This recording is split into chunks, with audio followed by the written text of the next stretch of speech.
Aspirant সহজে শেখা চ্যানেলে তোমাদের সবাইকে স্বাগত। আজকের ভিডিওটা ট্রান্সলেশনের উপরে। তো এটা WBPSI মেন্স 2022-এর কোয়েশ্চেন যেটা এসেছিল। এর আগে এসআই মেন্সে যে সমস্ত কোয়েশ্চেন এসছে, ট্রান্সলেশন এসছে, সেগুলো প্যারাগ্রাফ বেসড ছিল। তো এই 2022-এ দেখা গেল যে এই ওয়ান লাইনার এসছে। তো এই প্রত্যেকটা লাইনের উপরে বেস করে 2 নাম্বার ছিল, টোটাল 10টা এসেছিল, তো 20 মার্কস। চলো দেখো, এই ভিডিওটাতে তোমরা 2022-এর যতগুলো এসছিল সবগুলো পাবে, সঙ্গে কোন টেন্স ব্যবহার হয়েছে, কি ওয়ার্ড এক্সট্রা আমরা এখান থেকে পেতে পারি, সবই তোমরা দেখতে পাবে। তো চলো শুরু করা যাক। প্রথম যে কোয়েশ্চেনটা এসেছিল, সততার জন্য পুরস্কার তার প্রাপ্য। এটা সিম্পল প্রেজেন্ট টেন্স। আর দেখো, এখানে আমি অল্টারনেটিভ ওয়ার্ডস সেন্টেন্স রেখেছি। তো প্রথমটা দেখো, হি deserves A reward for his honesty. এটা বলা যেতে পারে, কিন্তু আবার এ রিওয়ার্ডের বদলে আমরা অ্যান অনারও বলতে পারি, যে হি deserves an honour for his honesty. এবার আমরা এই যে কথাটা, এটাকে একটু ঘুরিয়েও আমরা এরকমভাবে বানাতে পারি যে reward for honesty is his due, এরকমভাবেও আমরা বলতে পারি। তো দেখো, প্রথম যে সততা রয়েছে, তো সততার ইংলিশ হবে অনেস্টি, ইন্টিগ্রিটি। আর পুরস্কার রিওয়ার্ড, অনার। আর প্রাপ্যটা হলো ডিজার্ভস।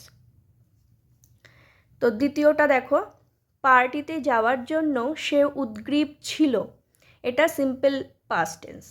এখানেও আমি ওই রকমভাবেই লিখেছি। দেখো, হি ওয়াজ কিন অন জয়নিং দ্য পার্টি। তো কিন ওয়ান একটা ফ্রেজাল ভার্ব ইউজ করেছে, আর এখানে সেম একই ব্যবহার করেছে ফ্রেজাল ভার্ব। দেখো, কিন অন বলা যেতে পারে, আবার সেন্টেন্সটা এরকমভাবেও বলা যেতে পারে যে he was eager to go to the college, বা he was impatient to go to the party. তো এইখানে যে শব্দটা রয়েছে উদগ্রীব, এটার ইংলিশ মিনিং হবে কিন অন, এগার টু। এগুলো হলো ফিক্সড প্রিপোজিশন, এগুলোর সঙ্গে এগুলোই বসবে, যে এগারের সঙ্গে টু বসবে, কিনের সঙ্গে অন বসবে, ইমপেশেন্টের সঙ্গে টু বসবে। ডিটারমাইন্ড, প্যাশনেট, এগুলোও ব্যবহার করা যেতে পারে। এগুলো এই উদগ্রীবের ইংলিশ মিনিং, কিন্তু আমরা এখানে এগুলো ব্যবহার করব না। এই ডিটারমাইন্ড আর প্যাশনেট এই সেন্টেন্সটার সঙ্গে যাবে না, ওই জন্য আমরা এখানে ব্যবহার করিনি। তো তোমরা শুধু জানার জন্য দেখো যে ডিটারমাইন্ড, প্যাশনেট, এটিও উদগ্রীবের ইংলিশ।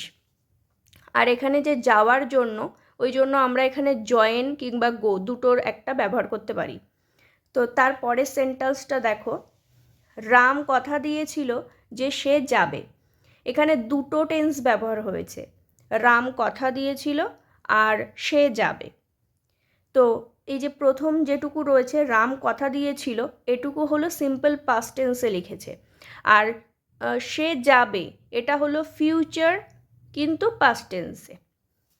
তো দেখো, ইংলিশটা লিখেছি, Ram promised that he would go. উইলের পাস্ট ফর্ম উড ব্যবহার করেছে। বা আমরা সেন্টেন্সটাকে এভাবেও বলতে পারি যে Ram vowed that he would go. এই যে কথা দেওয়া, এটির ইংলিশ হবে প্রমিসড বো ওয়ার্ডস, কিন্তু এখানে আমরা ওয়ার্ডসটা ব্যবহার করতে পারবো না, কেননা এই বাক্যের সঙ্গে এটি যাবে না। তারপরেরটি দেখো, আমি সেই জায়গাটির নাম জানি না। তো এটা সিম্পল প্রেজেন্ট টেন্স। তো এটাকে আমরা বলতে পারি যে I don't know the name of the place. আচ্ছা, দ্য প্লেস না বলে আমরা দ্যাট প্লেসও বলতে পারি, কেননা এখানে বলেছে জায়গাটির, তো ওই জন্য আমরা এখানে দ্য প্লেসও বলতে পারবো, দ্যাট প্লেসও বলতে পারবো। তারপরে দেখো রয়েছে, অদৃষ্টকে কেউ এড়িয়ে যেতে পারে না। তো এখানে এটা একটা simple present tense, general truth বা ইউনিভার্সাল ট্রুথ বলতে পারো। তো এখানে দেখো, আমি লিখেছি এই যে কেউ যে শব্দটা রয়েছে, এই কেউ শব্দটা অনেকভাবেই লেখা যায়, নোবডি বলতে পারো, নান বলতে পারো, নো ওয়ান বলতে পারো। তো যে কোনো একটা দিয়েই তুমি সেন্টেন্সটা তৈরি করতে পারবে। আর এই যে এড়িয়ে যেতে মানে অ্যাভয়েড করা, স্কেপ, কিপ অ্যাওয়ে, ইগনোর, এগুলো। কিন্তু এখানে ইগনোরটা যাবে না, অ্যাভয়েড, এস্কেপ আর কিপ ওয়েটা দিয়ে আমরা সেন্টেন্সটা বানাতে পারবো। আর এড়িয়ে যেতে পারে না, অদৃষ্ট, এই অদৃষ্ট মানে হলো ভাগ্য।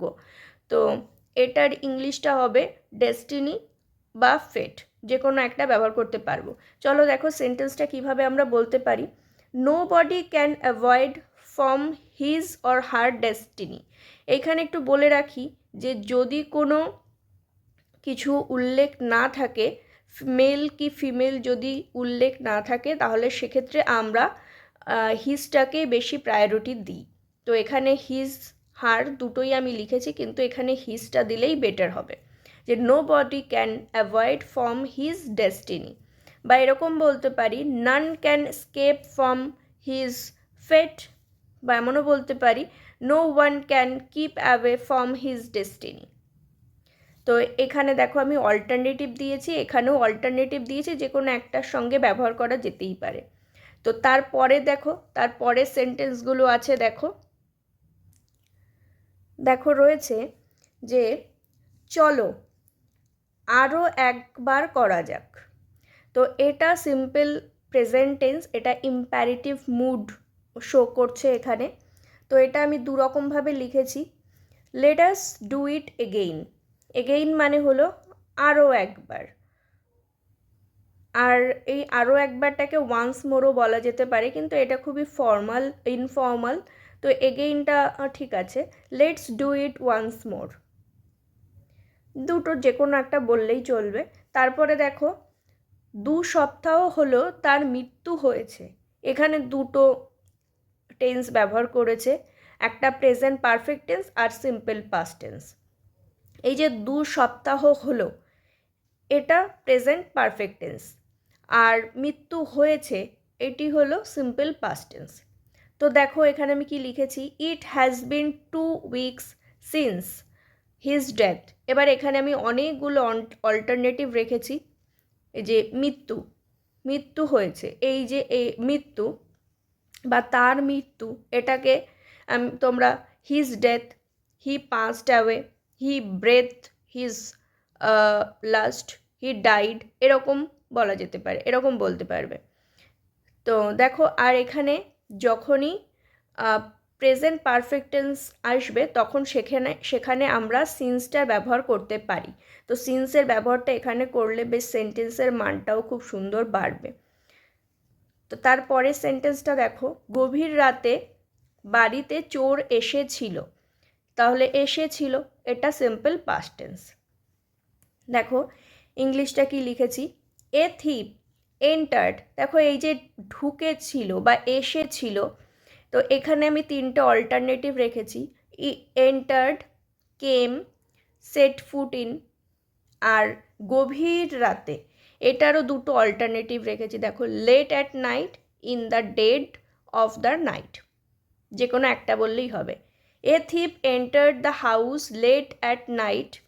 বা এমন বলতে পারো a thief came house in the dead of the night. বা a thief set foot in house late at night, যে কোনোভাবে বলা যেতে পারে। তারপরের সেন্টেন্সটা দেখো, আমি যে বইগুলি কিনেছিলাম সেগুলি চুরি হয়ে গেছে। এখানেও 2টো টেন্স ব্যবহার করেছে, প্রেজেন্ট পারফেক্ট টেন্স আর সিম্পল পাস্ট টেন্স। এই যে আমি যে বইগুলো কিনেছিলাম, এটা হলো প্রেজেন্ট পারফেক্ট টেন্স, আর চুরি হয়ে গেছে, তো এটা হলো সিম্পল পাস্ট টেন্স। দেখো দুরকমভাবে লিখেছি, the books had been stolen which I brought. বা the books which I bought were stolen. তো দুরকমভাবেই তোমরা বলতে পারো, দুরকমভাবেই ঠিক হবে অ্যান্সারটা। শেষ যে প্রশ্নটা ছিল সেইটা দেখো, আমি অতীত ভুলতে পারি না। এটা সিম্পল প্রেজেন্ট টেন্সে বলেছে। তো আই ক্যান নট, এই যে ভুলতে, ভোলা ব্যাপারটা, এটাকে তিনটেভাবে তোমরা বলতে পারো, ফরগেট, নেগলেক্ট, ওভারলুক। তো আর অতীত দ্য পাস্ট, তো I can not forget the past, বা এটা বলতে পারো I can not neglect the past, বা I can not overlook the past. তো এই ছিল 2022 WBPSI মেন্সের translation Bengali to English. Bangla পেপারে এটা বেঙ্গলি টু ইংলিশ ছিল, ইংলিশ পেপারে। তো এরপরে আমি আরও আস্তে আস্তে ক্লার্কশিপের যে প্রিভিয়াস ইয়ার্সের ট্রান্সলেশন যেগুলো এসেছিল সেগুলো আনবো, WBPরও আনবো। তো তোমরা সঙ্গে থাকো, এরকমভাবে পড়তে আমার চ্যানেলটিকে ফলো করো, সহজে শেখা চ্যানেল। তো পড়াশুনো করতে থাকো, প্রিপারেশন নিতে থাকো, পজিটিভ থাকো। Thank you.